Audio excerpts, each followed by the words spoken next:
Fort Williams Bengal کے شہر کلکتہ میں ایسٹ انڈیا کمپنی کی تجارت کے تحفظ کے لیے سن 1702 کو انگریزوں نے قائم کیا تھا۔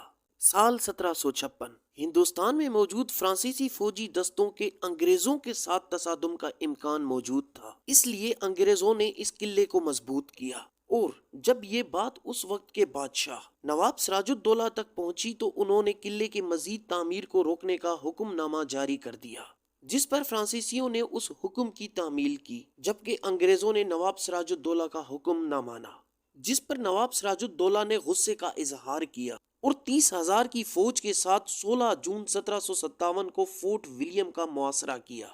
2 دن کی لڑائی کے بعد گورنر بریک نے نواب کی افواج کا مقابلہ کرنا ناممکن پایا اور 19 جون 1757 کو جنگ چھوڑ کر فرار ہو گیا۔ گورنر کے بھاگ جانے کے بعد اب جنگ کی نگرانی کا سارا ذمہ ایک گورنمنٹ آفیسر ہولویل کے ہاتھ میں تھا۔ ہولویل چند سو افراد کے ساتھ قلعے کو ڈیفینڈ کر رہا تھا، مگر نواب سراج الدولہ کی فوج نے اس کی اس کوشش کو ناکام بنا دیا۔ 20 جون 1757 کی دوپہر تک 25 انگریز مارے جا چکے تھے اور کافی زخمی بھی ہو چکے تھے۔ 20 جون کی شام کو کسی ڈچ سپاہی نے قلعے کا چھوٹا دروازہ کھول دیا اور نواب کی فوج کو اندر آنے دیا۔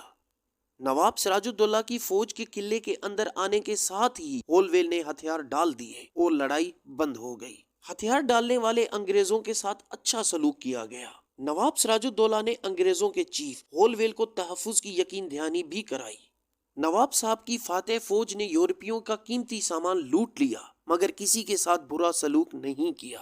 لیکن بعد میں رات کے وقت کچھ یورپی فوجیوں نے نشے میں دھت ہو کر مقامی محافظوں پر حملہ کر دیا، جنہوں نے اپنے بدلے میں نواب صاحب سے انصاف کا مطالبہ کیا۔ پھر نواب سراج الدولہ نے غصے میں آ کر ان سپاہیوں کو قید کرنے کا حکم دیا جنہوں نے مقامی لوگوں کے ساتھ بدتمیزی کی تھی۔ جہاں ان فوجیوں کو قید کرنے کا حکم دیا گیا تھا وہ ایک چھوٹا سا چیمبر تھا، 14 بائی 18 فٹ کا، جس میں صرف 10 انچ کی ایک کھڑکی تھی۔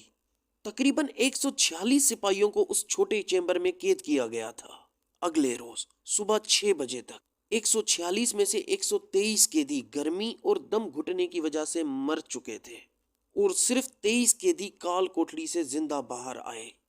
20 جون 1757 کا یہ واقعہ ہندوستان کی تاریخ کا بدترین واقعہ ثابت ہوا، جو تاریخ میں بلیک ہول کے نام سے مشہور ہوا، جسے بلیک ہول آف کلکتہ بھی کہا جاتا ہے۔ دوستو، یہ تھی history black hole of Calcutta کی۔ آپ کو ویڈیو کیسے لگی؟